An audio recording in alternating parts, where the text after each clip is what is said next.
મીઠાપુરના દરિયાની મધ વચ્ચે ઉભેલા દેવરામભાઈ ગઢવીનો આ વિડીયો ખોટો છે।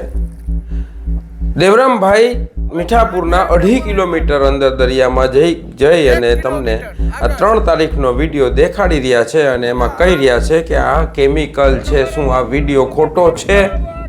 આ દેવભૂમિ દ્વારકા અને જામનગરની જનતાને મારો સવાલ છે, કારણ કે જ્યારે અમે વિડીયો બનાવી રહ્યા છીએ, જ્યારે અમે સચ્ચાઈ દેખાડી રહ્યા છીએ, જ્યારે અમે સાચી વાત કરી રહ્યા છીએ, ત્યારે અમુક લોકો એવું કહી રહ્યા છે કે ટાટા કેમિકલની તમે જે વાત કરી રહ્યા છો તો આજે પેઢીઓથી ટાટા કેમિકલ ત્યાં રોજગારી આપી રહી છે, આવી કોમેન્ટો કરી રહ્યા છે। ત્યારે એમને એ દેખાડવું છે કે શું તમને 30 વર્ષથી રોજગારી આપે છે એટલે એનો એ મતલબ છે કે 2.5 કિલોમીટર સુધી કેમિકલના થર જામી જાય અને ત્યાં જીવ સૃષ્ટિનો તદ્દન નાશ પામી જાય।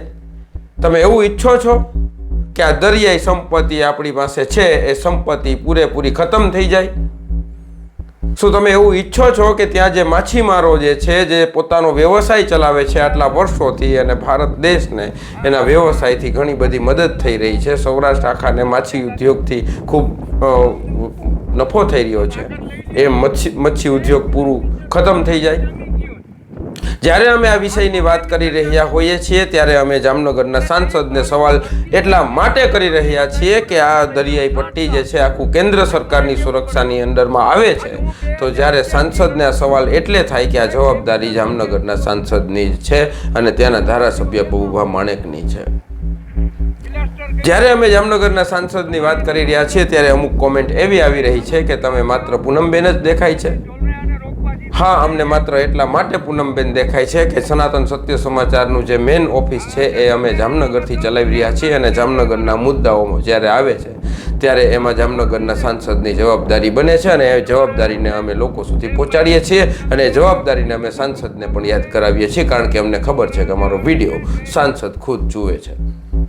એટલા માટે હું વાત કરી રહ્યો છું કે આજે આ જે વાત છે એ દેવરામભાઈ વાળા જે છે એ દરિયાની વચ્ચે ગયા, એ દરિયાની વચ્ચે એમને કેમિકલ દેખાડ્યું, એ કેમિકલ દેખાડીને એમણે દ્વારકાધીશને યાદ કરાવીને અધિકારીઓને કીધું કે કંઈક તો શરમ કરો।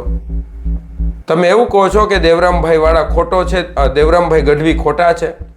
જો દેવરામભાઈ ગઢવી ખોટા હોય તો આ વિડીયોની અંદર શું છે એ ખોટું છે? શું એ AI દ્વારા બનાવેલું છે?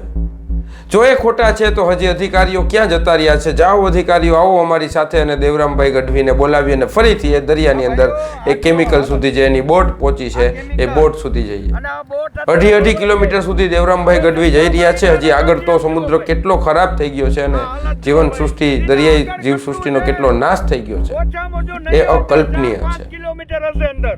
હવે જુઓ અહીંયા આ હાલત જુઓ ભાઈઓ, હવે આમ જુઓ આ લુગડાની, આ મારે તમને પુરાવા દેખાડવા માટે અમારે અટણ ઉતરવું પડ્યું। અધિકારીઓને ખબર પડે કે આ લુગડાની હાલત જુઓ, આજે 61 વર્ષની ઉંમર છે તો મારે અંદર ઉતરવું પડ્યું તમને પુરાવા દેખાડું। આ હાલત જુઓ।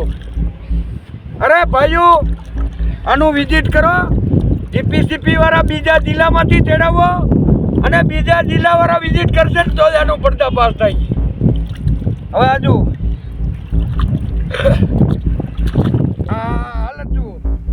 શું આવી રીતે કંપનીઓ જો દરિયાઈ સંપત્તિનું નુકસાન કરશે, જમીનનું નુકસાન કરશે, હવાનું નુકસાન કરશે? શું આપણને આ જામનગર અને દેવભૂમિ દ્વારકા જિલ્લાની અંદર જીવવાનો કોઈ અધિકાર નથી? જે સંપત્તિ આપણી પાસે છે એ પૈસો છે અને એ પૈસાથી વિશેષ સંપત્તિ આપણી પાસે છે તો હવા છે, એ આપણી મફતમાં આવેલી સંપત્તિ છે। આ અવકાશ છે, આ ધરતી છે, આ સમુદ્ર છે, આ પાણી છે, આ ધરતી છે જે અનાજ પકવીને આપણને આપણું પેટ ભરે છે। આ જ સમુદ્ર કિનારાની હિસાબે આ જીવન સૃષ્ટિ આખી ટકી રહી છે। શું આ સૃષ્ટિને આપણે નાશ કરવા જઈ રહ્યા છીએ માત્ર ને માત્ર આપણા નેતાઓના સ્વાર્થ માટે? આપણા નેતાઓને આ કંપનીઓ સાથે સારા સંબંધ છે એટલા માટે કે આપણા નેતાઓ આ કંપની સાથે ભળી ગયેલા છે એટલા માટે? કયા માટે આપણે સાથ આપવો છે? એકવાર એવો જવાબ તો આપી દો કે આપણા નેતા આ કંપની સાથે છે એટલે આપણે પણ કંપની સાથે છીએ, એવું તો કહી દો તમારા દિલથી। કાં એવું કહી દો કે અમારો સ્વાર્થ છે, અમે નેતા સાથે જોડાયેલા છીએ અને નેતાના હિસાબે અમને ધંધો મળે છે અથવા તો અમને માનપાના નેતાના હિસાબે મળે છે, એટલા માટે જે પણ સંપત્તિનું નુકસાન થવું હોય થઈ જાય, અમને કંઈ વાંધો નથી, એવું કહી દો. રોજ એક વાત અમે ગણાવી રહ્યા છીએ, એક વસ્તુ અમે દેખાડી રહ્યા છીએ. ત્યારે જામનગરની જનતાએ જે અમુક લોકો આવી કોમેન્ટ કરી રહ્યા છે એમને હું દેખાડવા માંગુ છું. તમે સાંસદ સાથે હશો, અમને વાંધો નથી, અમે પણ સાંસદના કંઈ દુશ્મન નથી, પણ એમની જવાબદારી જે છે એ જવાબદારીને અમારે યાદ કરાવી, એ પણ અમારું નૈતિક ધર્મ છે. અમે અમારો નૈતિક ધર્મ નિભાવી રહ્યા છીએ. અમે કોઈના વિરોધીઓ નથી. અમે એ તમામ લોકોના વિરોધીઓ છીએ જે આ પ્રકૃતિને નુકસાન પહોંચાડી રહ્યા છે. અમે એ તમામ લોકોના વિરોધીઓ છે જે ભ્રષ્ટાચાર કરી રહ્યા છે. અમે તમામ પક્ષના, એ તમામ પાર્ટીઓના, એ તમામ નેતાઓના, એ તમામ માણસોના વિરોધીઓ છીએ જે આ દેશને નુકસાન કરી રહ્યા છે, આ પ્રકૃતિને નુકસાન કરી રહ્યા છે, હવાને બગાડી રહ્યા છે, આ ધરતીને બગાડી રહ્યા છે, આ સમુદ્રને બગાડી રહ્યા છે. અને બગાડ કરવામાં જે પણ નેતાઓ સાથ આપી રહ્યા છે એ તમામ નેતાઓના અમે વિરોધીઓ છીએ. મુદ્દો છે અમારા દેવભૂમિ દ્વારકા, આપણા દેવભૂમિ દ્વારકા અને આપણા જામનગર જિલ્લાનો. અને આ જિલ્લાની જે વાત કરી રહ્યા છીએ સમગ્ર ગુજરાતને એટલા માટે દેખાડી રહ્યા છે કે અમને ગુજરાતનો સપોર્ટ અને સહયોગ જોઈએ છે, પૂરા ભારત દેશનો સપોર્ટ અને સહયોગ જોઈએ છે, કારણ કે અમારા જામનગરની જિલ્લાની જે જનતા છે એ ક્યાંક ને ક્યાંક શું વિચારી રહી છે એ અમને કંઈ સમજણ પડતી નથી. પરંતુ આ રિલાયન્સ કંપની હોય કે આ નાયરા કંપની હોય કે આ ઘડી કંપની હોય કે આ ટાટા કેમિકલ્સ હોય, અઢળક કંપની, હજારોની સંખ્યામાં કંપનીઓ આવી અને જામનગર જિલ્લાને બરબાદ કરી રહી છે. અમે સૌરાષ્ટ્રના લોકોને, અમે ગુજરાતના લોકોને અને સમગ્ર ભારત દેશના અમારા ભાઈઓને વિનંતી કરીએ છીએ કે અમારા આ કાર્યની અંદર અમને સહયોગ કરો, કારણ કે માત્ર આ જામનગરનું નુકસાન નથી, આ દરિયો એ સમગ્ર ગુજરાત અને સમગ્ર ભારત દેશનો છે. અને અમારા નેતાઓ કંપનીઓ સાથે શું સંબંધ ધરાવે છે કે કંપનીઓ સાથે કઈ રીતે એમની સાથે સહયોગમાં જોડાયેલા છે કે પાર્ટનર છે કે કંઈ સમજાતું નથી. અમારા નેતાઓ નથી, સાંસદ અમારી વાત સાંભળતા કે નથી, અમારા ધારાસભ્યો અમારી વાત સાંભળતા કે નથી, કોઈને વિપક્ષને કોઈ રસ. તો અમને સહયોગ કરો અને આ દેવરામભાઈ ગઢવી જેવા લોકોનું આત્મબળ વધારો કે જેઓ વર્ષોથી લડે છે. કોઈ એ પેલા પોતાના પર્સનલ સ્વાર્થ માટે કાંઈ નથી કરી રહ્યા, અને જો પર્સનલ સ્વાર્થ માટે કરી રહ્યા હોય તો આટલો વર્ષથી ટકી ન શકે. એ વર્ષોથી માણસ આજે 10-10, 12-12 વર્ષથી આ કંપનીઓ જે પ્રકૃતિને નુકસાન કરી રહ્યું છે એની સામે લડી રહ્યા છે, એમની સામે ઝઝૂમી રહ્યા છે. આવા ક્રાંતિકારી લોકોને જો સહયોગ નહીં કરીએ, એ માણસને કોઈ સ્વાર્થ નથી, એ માણસને વિડીયોના વ્યૂનો પણ સ્વાર્થ નથી, કારણ કે પોતાનું કોઈ ફેસબુક આઈડી એને એ રીતે હેન્ડલ નથી કરી રહ્યા. એ બસ બધાને વોટ્સઅપ કરી દે છે, બધાને મોકલે છે, અને પોતાની વિચાર તો કરો. એ અભણ માણસ એ દરિયાની અંદર જઈને આ બધું સંશોધન કરી રહ્યા છે. અત્યારે આ ભણેલા ગણેલા અધિકારીઓ, બાબુઓ, ભણેલા ગણેલા નેતાઓ ક્યાં છે? આ અભણ માણસની વાતનો જવાબ નથી આપી શકતા, એની એવી કેપેસિટી નથી આ નેતાઓની કે આ અભણ વ્યક્તિની વાતનો જવાબ નથી આપી શકતા. પણ ખરેખર આ દેવરામભાઈ ગઢવી અભણ નથી, એ ખૂબ જ ગણેલા વ્યક્તિ છે. અને આ દુનિયાની અંદર ગણેલા લોકો એ જ ઇતિહાસ રચ્યો છે, માત્ર ભણેલા લોકોએ ઇતિહાસ નથી રચ્યો.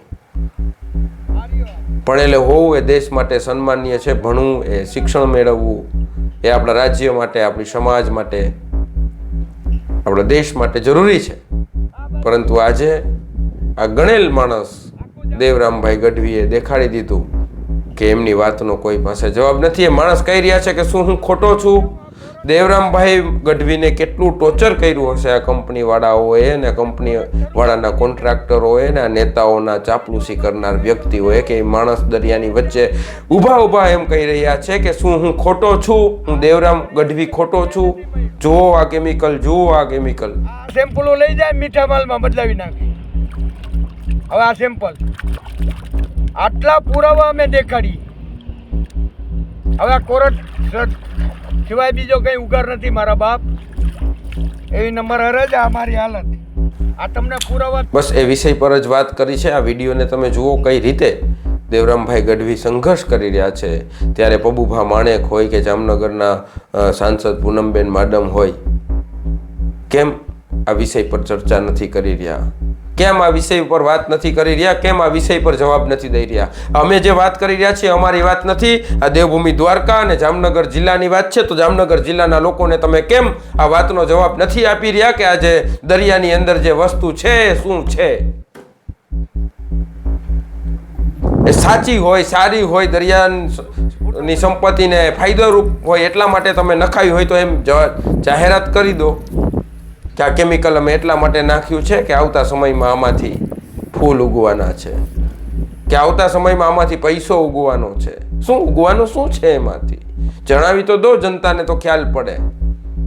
અમે સવાલ કરી રહ્યા છીએ, અમારા સવાલોને તમે લોકો જોઈ રહ્યા છો, અમારી એક એક વાતની તમે લોકો નોંધ લઈ રહ્યા છો.